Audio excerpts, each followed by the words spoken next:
fait des bisous avec sa langue et tout là-bas. La langue qui sort. Ça troule des pelles. Ah, c'est pas mal les girafes, hein. Et puis ça a une bonne langue, hein. Bonjour à tous, dans ce nouvel épisode des Animaux de la 8, on vous propose une émission consacrée au parc zoologique de Paris. On vous emmène en balade dans ce parc historique qui a été complètement repensé pour le respect et le bien-être des animaux. Parmi ces 194 espèces et ses 1200 pensionnaires, nous vous emmenons dans les coulisses du zoo de Vincennes. Regardez ce qui vous attend. Sommaire.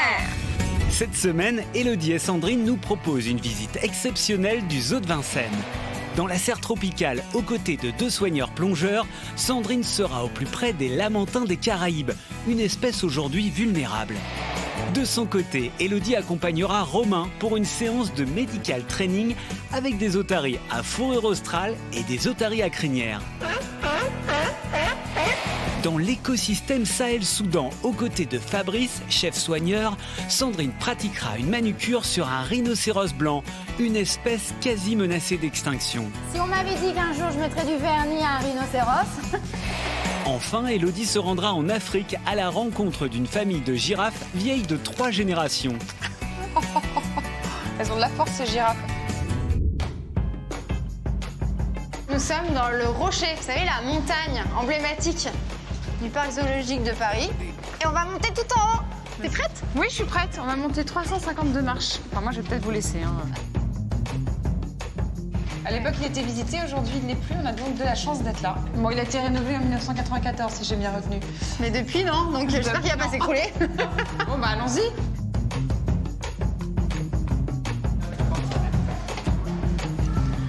Eh ben ça y est, on est tout en haut. Regardez comme c'est beau. Vous avez vu, il y a la Tour Eiffel, la Tour Montparnasse, le Sacré-Cœur. Et voilà, tout le parc, bien évidemment, qui est hyper vert. Très beau. Ces 40 dernières années, 60% des animaux sauvages ont disparu. Les zoos contemporains se donnent pour mission de préserver les espèces menacées, comme nous l'explique le directeur scientifique du parc. Alexis, bonjour. Bonjour. Alors, je suis ravie de te retrouver au pied du Grand Rocher, emblématique du parc, hein, Ouais. avec les babouins de Guinée qui sont juste là, à côté de nous. Alors, ce Grand Rocher, il a toujours été là, hein, depuis l'ouverture du parc, à l'époque, en 1934. Tout à fait, c'est un symbole, parce qu'il n'y avait pas beaucoup de monuments qui sont aussi grands dans Paris. Il va jusqu'à 65 mètres de haut, donc c'est pas rien, on le voit de plein de points de vue dans Paris. Et c'était déjà la preuve qu'on avait besoin de montrer le milieu et pas que l'animal. Alors, on se balade, on va aller voir comment vous avez aménagé justement le parc. Très bien. On peut dire que c'est un nouveau parc finalement. Hein, Oui, c'est vraiment un nouveau parc. Parce qu'en 2008, il a été fermé hein, pour justement rénover un peu toutes les infrastructures qu'il y avait, les enclos, etc. Alors, comment ça se compose ici? Il y a eu 2 maîtres mots à cette rénovation. Ouais. Le premier, c'est le bien-être animal, qui a guidé toute la conception de ce nouveau zoo. Le deuxième, ça a été de faire une présentation par endroit géographique de la planète, D'accord. qu'on a appelé des biozones, Ouais. mais qui en fait sont un moyen de montrer au public et aux visiteurs une petite carte postale, un petit instantané avec ces animaux et aussi avec ces végétaux de certains endroits de la planète où il y a des enjeux de menace de la biodiversité. Parce que c'est un des buts hein, des parcs animaliers de réintroduire les animaux dans leur milieu naturel. Voilà, c'est un début, on ne peut pas souvent le faire, il faut Ouais. être conscient de ça et réaliste parce que les milieux ne sont pas prêts à recevoir les animaux même si on les a et qu'on peut les reproduire. Parfois, voilà, quand on peut le faire, on est présent, on répond présent. Alors quand on parle de bien-être animal, ça passe par quoi exactement? Ça touche des domaines très variés, la composition de l'enclos, le choix de l'essence d'arbre qu'on va y mettre, les autres congénères qu'on va mettre avec, les espèces avec qui on va le mélanger. Il y a souvent un raccourci dans la tête des gens de se dire il faut beaucoup d'espace. Oui. Mais en fait, beaucoup d'espace, des fois, c'est même stressant pour certains animaux qui ont besoin de maîtriser leur territoire de façon très importante. Il y a des reptiles qui, dans le milieu naturel, ne bougent pas sous une feuille pendant des semaines, voire des mois. Et c'est pas pour autant qu'ils sont mal. Donc on recrée ça et on s'adapte après à chaque espèce.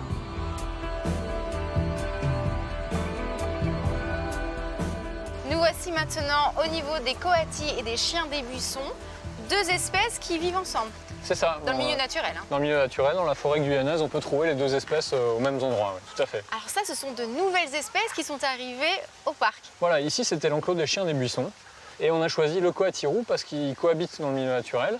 C'est une espèce qui est très mobile, comme vous voyez, ils sont tout le temps en train de farfouiller. Voilà, c'est ça. Alors il y a d'autres espèces qui vont arriver ou qui sont déjà arrivées, là, de nouvelles espèces? Oui, pour l'été, on va avoir les suricates et les autotions. L'autotion, c'est un petit renard que les gens connaissent pas bien. Le suricate, lui, il est plus connu. Ils vont être ensemble, eux aussi? Ils vont être ensemble, pareil, comme dans le milieu naturel. En Namibie, on peut trouver les deux exactement dans les mêmes biotopes.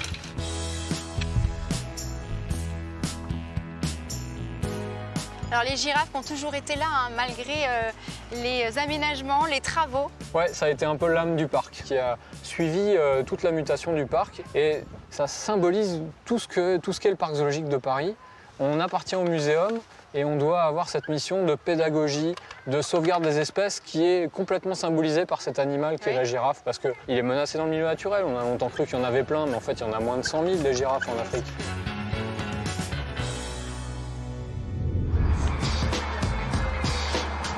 Élodie traverse le parc pour se rendre auprès des girafes. La doyenne du groupe, Agami, vient de souffler ses 36 bougies. Me voici devant les girafes emblématiques du zoo. Alors ce qui est extraordinaire, c'est qu'ici, il y a une génération de 3 familles.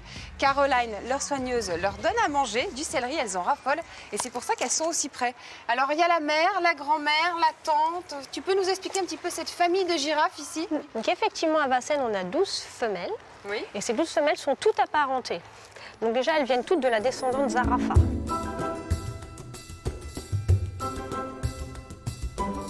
À toutes celles qui sont Et là. même Gatimu à côté, notre deuxième mâle. Car lui, c'est le fils d'Agami. Agami, mais attends, juste un truc, comment tu fais pour les reconnaître là? Quand tu la regardes bien, elles ont toutes des têtes différentes. T'as Parce que Adeline là. Adeline, alors elle, c'est la mascotte. Ouais, parce que c'est la plus curieuse, celle qui est toujours prête à faire des bêtises. Il y en a une qui a une cicatrice au niveau du poitrail. Enfin, elles ont toutes des choses différentes. Et c'est comme ça que Même les t'arrives à taches, reconnaître. elles n'ont pas les mêmes taches. C'est leur carte d'identité un petit peu. Exactement, c'est comme les empreintes digitales. Ça, Là, c'est c'est les deux Goumi. plus grandes gourmandes. D'accord, bah si on leur donnait un petit peu, tu leur as amené quoi? Je peux t'aider? Du moi céleri branche. Donc ça, c'est vraiment leur sent fort, petit goûter préféré. C'est ce qu'on appelle un enrichissement. C'est quelque chose qu'elles n'ont pas tous les jours. Regarde Un par cette un. Tiens bien langue. parce qu'elle va le tirer très fort. Là, je dois le tenir. Tu tires ou tu lâches, c'est comme tu souhaites. Elles ont de la force ces girafes. Elles mangent même les tiges? Elles mangent tout. Elles ont des lèvres très épaisses justement pour éviter les pics des acacias pour pas se faire mal. Oui, parce qu'elles vont les chercher très haut dans les arbres. Et c'est bien fait, la nature est bien faite pour ces belles girafes. Regarde cette langue qu'elle te sort. Il faut que tu lui donnes un peu de céleri quand même. Regarde cette langue. Donc l'acacia, c'est un arbre qu'on retrouve dans son milieu naturel. Ouais, elle mange quasiment que de l'acacia en Afrique. Après, en France, elle va manger beaucoup d'essence. Hein. Nous, on est livrés par le bois de Vincennes de temps en temps, où elle a de l'érable, elle a du noisetier. Elle peut Elle a un manger peu de presque tout, ouais. tout. Ouais. Le cœur de la girafe pèse 10 kilos environ. Est-ce que tu sais pourquoi c'est aussi gros? Parce que la girafe, elle a un très grand cou de plus de 2 mètres. Du coup, il faut que le sang monte jusqu'à la tête. Donc, il faut un gros cœur pour pouvoir propulser ces 2 mètres. Et après, à l'inverse, elle a des systèmes de valves dans le cou. Ce qui fait que quand elle va baisser la tête, ces valves vont se fermer et le sang va pouvoir rester à la tête et pas redescendre. Ça vit combien de temps une girafe? En moyenne, 25 ans. 25 on arrive à ans. la voir un petit peu plus vieille quand on en prend bien soin. Oui, parce qu'il y a une doyenne ici. Hein. Agami, elle aura 36 ans au mois de juillet. 36 ans. Donc je crois que c'est la 4e plus vieille girafe au monde. Allez, Romy, dépêche-toi. Allez, nous on y va. On va vous faire de la barbotine. Je commence la nourriture des girafes, hein. Un peu de flocons d'avoine. Je suis pas sûre de mon coup là. Tu nous prépares Je prépare une soupe, non. J'ai essayé de commencer à préparer la nourriture des girafes. Et je sais pas trop ce qu'il faut mettre finalement dedans. Je sais pas tous les ingrédients. À mettre de l'avoine et de l'orge. Qu'est-ce qu'il faut mettre Bah, après? parfait. C'est bien ou pas? On va rajouter déjà un petit peu d'eau parce que là, t'en as pas mis assez. Donc de l'eau chaude. Ensuite, je prends ma petite poudre qui est faite en fait de 2 céréales, des petits flocons d'avoine, Ouais. avec de la poudre de farine d'orge qu'on fabrique ici au zoo. On a une machine spéciale pour ça. D'accord. Mais pourquoi vous donnez ça aux girafes? La barbotine, en fait, c'est un complément. Ce n'est pas vital. Il y a pas mal de parcs en France qui n'en font même pas. Ah bon? Mais après, nous, c'est que ça marche. On a les plus vieilles girafes de France. Tu vas voir, Hello, c'est lourd. Ah ouais? Un petit peu, ouais. Fais les muscles. Elles s'impatientent, elles ont faim là. Hein. Ça, Elles sont là. bien alignées, hein, t'as vu ça? Ah, elles sont jolies. Hop là.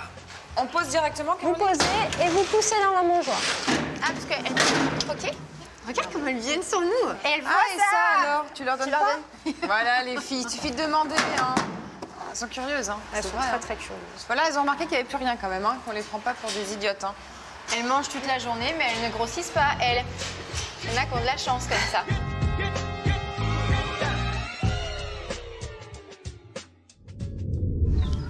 Notre visite du zoo de Vincennes continue avec Sandrine. Direction la serre tropicale pour rencontrer les lamantins.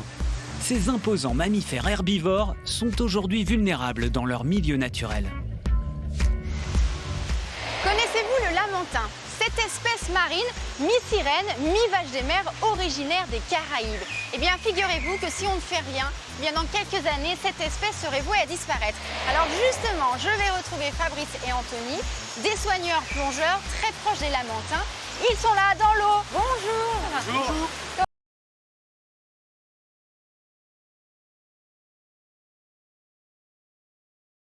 En fait. Et là, on voit qu'un lamantin vient vous voir. Alors, c'est qui lui? Alors ça c'est Tinus. C'est Tinus. C'est notre gros mâle du bassin. Il a quel âge? Le plus imposant, il a 29 ans. Maintenant, ça fait combien de temps un lamantin? Il faut compter à peu près une trentaine d'années en captivité, contre 20 à 25 ans dans l'habitat sauvage. Vous êtes complètement en immersion avec les animaux. Ils ont l'air assez placides, très tranquilles. Oui, tout à fait, ouais. C'est vraiment pas des animaux agressifs, c'est vraiment des animaux extrêmement placides. C'est pour ça que dans la nature, c'est très facile, je dirais, de s'approcher d'eux dans la mesure où ils n'ont pas du tout, sont pas du tout sauvages. Alors, qu'est-ce que vous faites exactement avec eux ici? Pourquoi vous êtes là avec eux dans l'eau? On va faire de l'entraînement médical avec eux. C'est-à-dire que les lamantins, c'est des animaux très imposants, qui sont assez massifs. Même si c'est très lent, ça peut être très difficile à manipuler, c'est pas bon pour eux. Et en fait, on arrive à les faire coopérer justement pour se retourner, pour vraiment les regarder la bouche, regarder le nez, pour être sûr qu'il n'y ait pas de corps étranger ou de problème qui pourrait se développer. On essaie de le faire? Oui. Ah, je vois qu'il y a des petites friandises quand même pour les récompenser, hein? Toujours. Tout à fait, oui, on a un mélange de carottes cuites, carottes crues, aussi une petite croquette folivore à base de feuilles qu'ils en raffolent. C'est vraiment, on va dire, leur chocolat. Allez, voilà. Regardez, c'est génial, j'adore. Voilà. On voit la bouche de très près. Et alors, on voit sur tout leur corps qu'ils ont des petits poils quand même. Ouais, tout à fait. C'est des poils un peu comme les poils d'éléphant en fait. Ils utilisent vraiment le museau pour tout ramener dans la bouche. En fait, c'est des petites vibrisses pour Tout à ressentir fait. ce qui se passe dans l'eau. Tout à fait. Ce sont des animaux curieux? Très curieux, ouais. Ils sont curieux, ils sont sociables. On a réussi à développer une très bonne relation avec eux.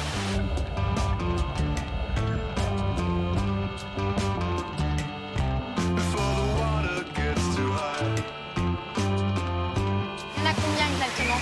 On a 4 lamantins, Ouais. Tinus, Herbert, Husard et Caille. Femelles, mâles? Que des mâles. Que des mâles, donc pas de reproduction? Pas encore, mais on espère avoir bientôt une femelle pour pouvoir justement avoir des bébés. La reproduction qui va être très importante pour les futurs lamantins que vous allez pouvoir réintroduire dans la nature. Les bébés qui naîtront ici au Parc zoologique de Paris pourront après être dans la mer des Caraïbes. Mais c'est génial! Il ne faut pas tout de suite les relâcher comme ça, ils passent Ouais. d'abord dans un centre d'entraînement et d'habilitation, surtout pour pouvoir après être relâchés. Alors pour l'instant, ils sont considérés comme vulnérables. Qu'est-ce que ça veut dire exactement? C'est-à-dire que pour l'instant, ça va en déclinant, la population, ça ne va pas en s'augmentant. Et si on ne fait rien dans les années à venir, eh bien, cette population sera vraiment amenée à devenir une espèce en voie d'extinction, puis une espèce éteinte. Voici le plateau repas des lamantins. J'espère que ma complice va me rejoindre pour leur donner à manger. J'arrive à l'heure. Ah, bah tout voilà. J'avais faim, alors je me suis dit qu'il m'avait préparé un petit truc. Ah bah j'ai dit que c'était pour les lamantins, mais tu peux en manger aussi. Hein. Dommage. Regarde, une bonne petite carotte si tu veux. Sympa. De la betterave. Et la plupart du temps, ils mangent que de la salade, mais même avec la salade, ils peuvent grossir. Je sais pas comment ils font. Ils mangent vite quand même. Hyper vite. Ah, il attrape vraiment comme ça.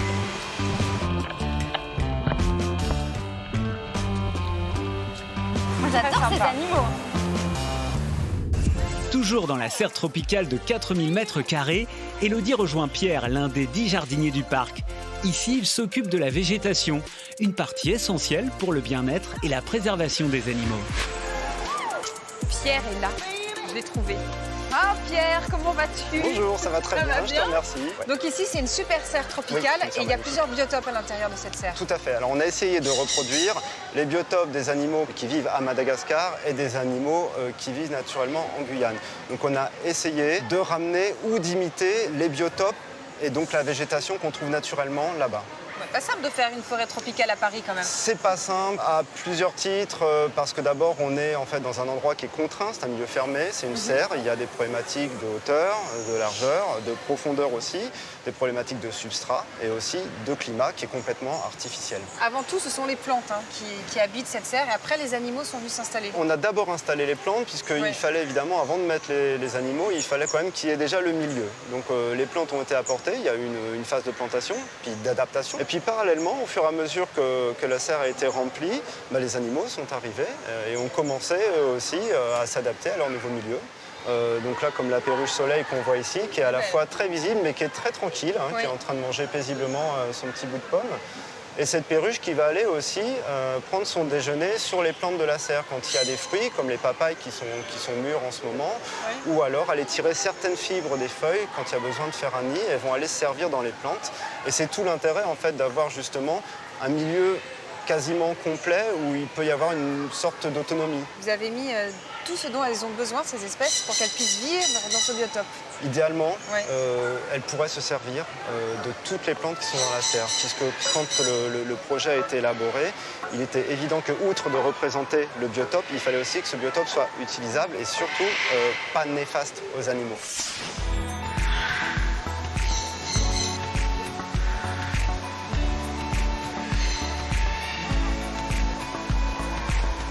Est-ce qu'il y a une vraie complémentarité entre le soigneur et le jardinier? Oui, par exemple, pour savoir, tiens, j'aimerais mettre une plante dans ma volière, est-ce que c'est possible? Oui, est-ce que c'est toxique? Est-ce que je peux me procurer la plante? Est-ce que je vais pouvoir te l'installer? Est-ce qu'elle va survivre dans le milieu qui est proposé ici? Est-ce qu'elle est bien aussi conforme aux origines des plantes qui sont réclamées ici? Vas-y, vas-y. Vas-y. C'est chaud dans cette serre tropicale. Ah oui, ça fait du bien. On est bien là. Elle Merci. était tombée, la feuille, bien évidemment.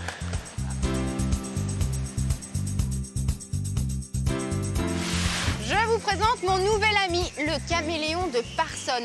L'une des deux plus grosses espèces de caméléons. Alors celui-ci vit à Madagascar. Et comme vous le savez, les caméléons changent de couleur, mais on pense tous que c'est pour se camoufler. Eh bien, figurez-vous que c'est plus une technique de communication visuelle. En fait, le caméléon change de couleur lorsqu'il se sent stressé, lorsqu'il se sent agressé, mais même lorsqu'il est tranquille aussi. Et puis, c'est un moyen de séduction. Alors, tu te changes en rouge? La couleur de l'amour. Comment il me regarde? L'air de dire, ok.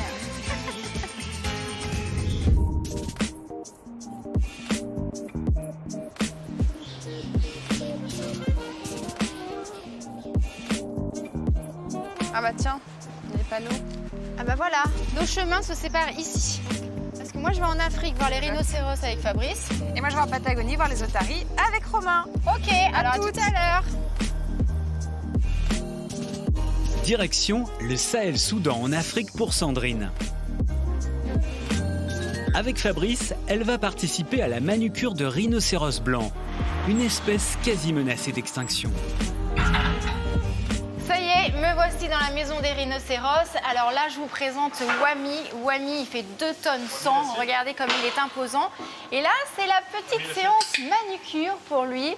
Donc là, j'ai dit qu'on allait faire la manucure de notre rhinocéros. Mais en fait, finalement, on va vérifier ses pieds. Voilà, c'est ça. En fait, les vétérinaires nous ont demandé d'administrer de l'huile plus de l'argile. C'est important de vérifier les pieds des rhinocéros?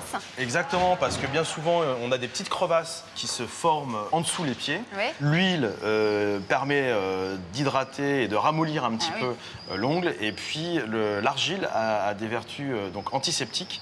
Et ça permet de remplir avec un élément sain ces espaces qui sont laissés vides. Parce que s'il a une blessure au niveau des pieds, ça peut avoir des répercussions après sur l'ensemble de son corps? Oui, on va avoir une apparition de boiterie et il y aura des problèmes au niveau de la locomotion. Et tout ça, justement, permet d'anticiper ces problèmes-là. Vous les vérifiez tous les combien? Tous les jours. Ah, tous les jours? À la sortie, on observe les pieds des animaux tous les jours. Alors, est-ce que tu veux nous aider à mettre un petit Bien peu sûr. l'argile là sur les Avec sur le les gros pattes. pinceau. Voilà, Alors comment je fais? Je en mets juste, j'en prends un sur peu, les angles, ça. ouais, tu vois, un peu comme quand tu t'es mis le vernis là Voilà, sur le tes mains. vernis, exactement. Pareil. Là, moi, je mets là. Voilà. Si on m'avait dit qu'un jour je mettrais du vernis à un rhinocéros.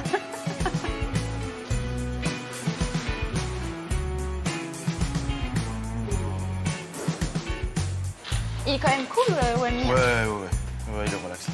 Et on voit en étant très très proche hein, qu'il a une peau très dure. Hein, il craquelait même, on dirait de la terre. Voilà, c'est vraiment, oui, c'est très costaud. C'est incroyable. Ah ouais, Tu vois, c'est vraiment dur. Hein. Mais d'ailleurs, il se recouvre de sable, de terre pour Voilà. les parasites. Ils ont une bauge, de mélange de terre et d'eau, D'accord. pour qu'ils puissent se rouler dedans, comme ce qu'ils font un peu dans la nature. Et du coup, là, on a les restants C'est de ça, la là. terre de la veille. Ouais, c'est génial. Allez, bonhomme.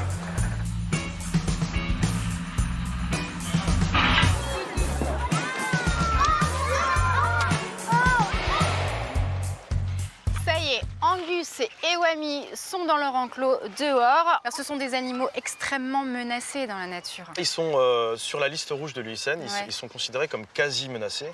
Malheureusement, à cause de cette corne qui est très convoitée pour de fausses vertus médicales. Donc, Médicales ou aphrodisiaques. voilà, qui sont absolument fausses, absolument pas vérifiées. Certains aussi utilisent la corne pour faire des manches de poignard ou ce genre de choses. Ah oui, d'accord. Des ornements pour la décoration. Ouais. C'est de plus en plus difficile de préserver la sécurité de ces animaux, donc on les parque dans des réserves. Et ça veut dire que c'est un coût important parce qu'il y a une surveillance à Bien sûr, assurer, ouais. parce qu'ils sont très prisés. Hein. C'est ça quand même aux alentours des 50 000 $ une corne. Donc c'est pour ça que malheureusement, c'est compliqué de mettre de la sécurité autour de ces animaux. Il y en a à peu près 15 000 en milieu naturel et on est aux alentours des 700-750 en captivité. Là, c'est Nelson avec Calaos de Leadbeater. Et lui, il a sa petite histoire quand même, non? Oui, en fait,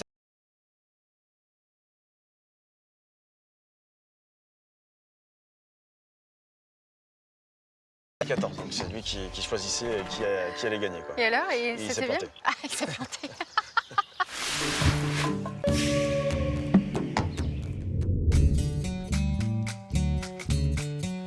Notre visite du zoo de Vincennes s'achève en Patagonie. Elodie rejoint Romain pour une séance de medical training avec des otaries. Une nouvelle espèce, unique en France, vient de rejoindre le bassin, l'otarie à fourrure australe.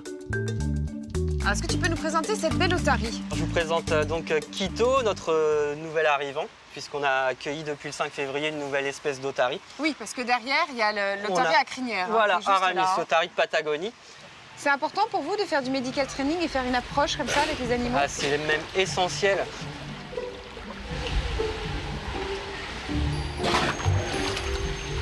Tiens, tiens. Voilà. Et ça, c'est une position pour l'échographie. Ouais, pour l'échographie, Voilà, ouais. ça nous donne accès à son ventre. D'accord. On fait tous les jours cet entraînement avec les 6. Ah, les 6. Donc on varie bien sûr, on ne fait pas tous les jours échographie, on varie en fait, puisqu'on leur fait des radios, on fait des prises de sang, des injections involontaires. Vraiment toute une panoplie d'exercices qui nous permettent de plus du tout attraper les animaux pour un soin. Il y a Aramis qui arrive. Voilà, Là. Aramis beaucoup plus gros, Ah oui. qui pourtant est très jeune encore, il a 6 ans, donc il n'est pas du tout à sa taille adulte. Aramis, on estime qu'il atteindra à peu près les 400 kilos, voire un peu plus quand il sera adulte. Oh, la belle Vous pouvez mâchoire. Une grande mâchoire avec vraiment des grandes canines Ah qui oui. leur permettent d'attraper leur proie. Et par contre, l'otarie mâche pas ses proies, elle avale directement. D'accord. Voilà. Donc là, on les voit ensemble. C'est une première en France d'avoir ces deux espèces montrées au public, hein. Exactement, c'est une première en France d'avoir ce groupe qui vient en mixité. Et donc on est très fiers de ça. Ça a apporté en plus du peps pour les otaries de Patagonie. On Va va nous vous montrer montrer quelques petites choses que l'on fait Super. en medical training. Ah, il vient direct. C'est bien. Il est gros par rapport Voilà, il est à très gros Quito. par rapport à Quito. Oh là là, il met carrément la tête dans le seau, lui. Il a Non, l'air non. sympa. Quito. Il a l'air hyper sympa. Oui, ils sont très sympas. En fait, on les a eus très jeunes aussi. Donc on a créé cette relation pour que les animaux prennent du plaisir à travailler et que ce ne soit pas une contrainte et qu'ils ne se sentent pas obligés de le faire et qu'il y ait vraiment un plaisir. Aramis fait énormément d'exercices, donc pour ça, oui. On va se lever, c'est parfait. Aramis, tu restes. Aramis, recule. On reste. Aramis, avance. Reste. C'est génial. Open. Lève. Aramis, dans l'eau.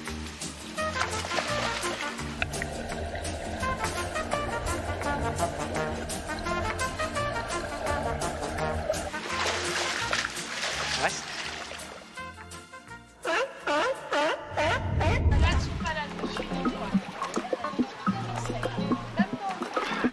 Bah salut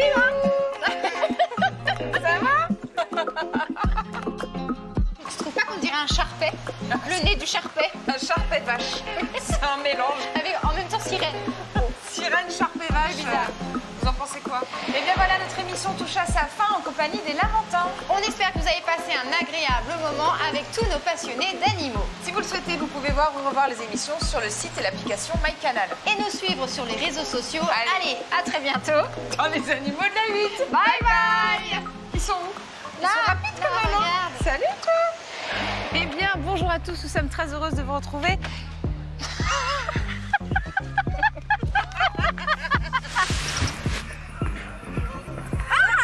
Je me disais que j'avais entendu des pas, tu m'as fait. Faut bien se mesurer à la girafe. Ah, mais je pense que je suis loin du compte. Hein. Non, elle est un peu haute, non? Elle Là, est c'est vraiment très vraiment très très haut quand même. Ça, c'est pourquoi? C'est pour la. C'est pour mon film de vacances. Ah, bah tiens, on se sépare là, non? Nos chemins. Nos chemins. Dans le chemin. Ah bah tiens, il y a peut-être.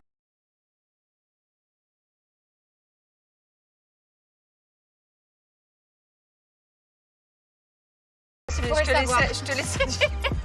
Moi, je vais en Afrique voir les rhinocéros avec Fabrice. Et moi, je vais en Patagonie avec Romain voir les otaries. Ok, à tout à l'heure. toutes alors. Mais non, hello. Tu devais partir là. Non, on a dit que je partais là. Mais non. Non, t'as dit que tu partais tout droit. Ah, je sais pas.